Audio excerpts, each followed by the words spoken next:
Solution. Nature of aqueous sodium cyanide solution ***. Step 1. Identify the salt composition ***. Sodium cyanide, NaCN, is a salt of a strong base, NaOH, and weak acid, HCN. Step 2. Analyze hydrolysis ***. In aqueous solution, Cn to the power ions undergo hydrolysis, Cn to the power plus H2O right left terpenes HCN plus off to the power ***.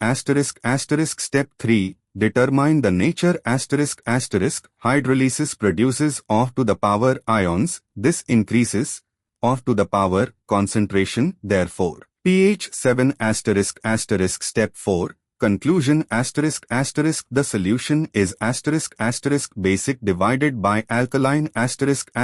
Because the cyanide ion, conjugate base of weak acid HCN, hydrolyzes to produce hydroxide ions. Answer. C. Basic divided by alkaline solution ***. Note, without seeing the given options, C most likely corresponds to basic or alkaline.